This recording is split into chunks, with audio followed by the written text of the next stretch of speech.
Le système coopératif, pour moi, est quand même un système qui est assez efficient et puis qui surtout redonne du sens au travail. Alors vous, justement, quelle est votre vision des coopératives? Ce que montre le film, c'est à la fois le processus par lequel les gens s'impliquent progressivement et le fait que ça crée aussi du collectif.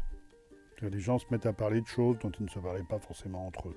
Les gens ont une approche simple qui est d'abord de vouloir défendre leur gagne-pain, leur travail, et c'est légitime, et c'est bien que ce soit montré comme tel. Je veux dire, on n'est pas là à faire la révolution, on est là à se dire notre boîte risque de se casser la gueule, est-ce qu'on essaye de se prendre en charge collectivement pour essayer de la faire vivre? C'est pas toujours le plus facile de se retrouver en concurrence avec son patron, surtout quand ça a été un patron pendant 20 ans.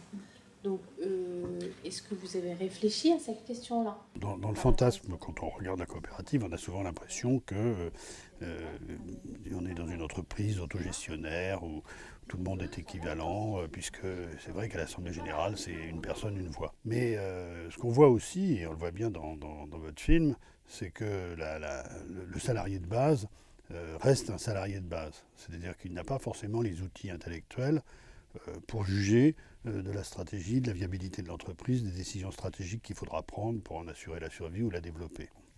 Il y a à la fois la naissance d'un sentiment collectif qui fait que les gens ont envie de s'engager en se disant ça va être un moyen pour nous de maintenir notre emploi.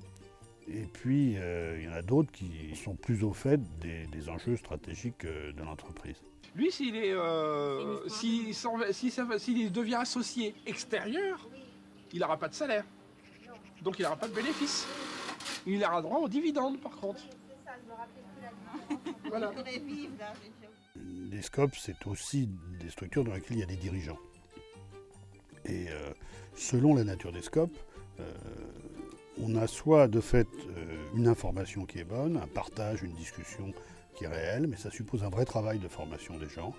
Et puis, il y a une autre difficulté, c'est que bien souvent, on retrouve, et c'est vrai dans l'économie sociale en général, je veux dire une partie du totalitarisme soviétique en petit.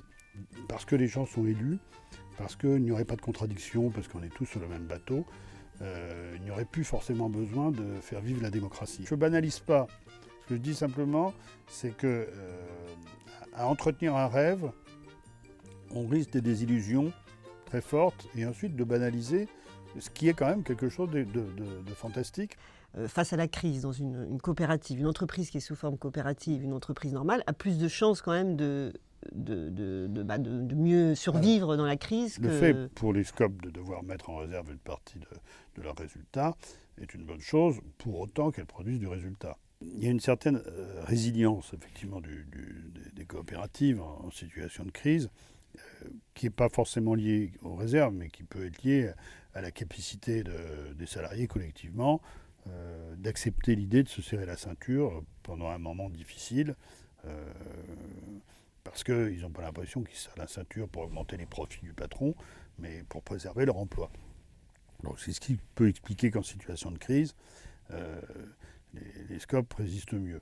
Mais vous pouvez avoir aussi une autre raison, hein, qui est leur spécificité sectorielle.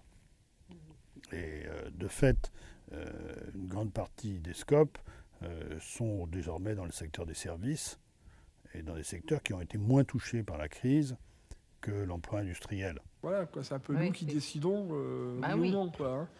Quoi. Enfin, il faut déjà savoir si on peut vivre. Ça sera déjà pas mal. Ah, apparemment, ça a bien avancé. Et ce qui assure notre pérennité, c'est pas les réserves tellement, ou c'est d'abord le fait qu'on se bat pour être rentable au jour le jour. Et qu'on se bat pour défendre nos parts de marché, pour développer la boîte et qu'on y croit. Pourquoi il n'y a pas plus d'entreprises qui se transforment en coopératives ou de gens qui créent des coopératives plutôt qu'une entreprise normale Dans la création d'entreprises, c'est là que le capitalisme est finalement le plus légitime.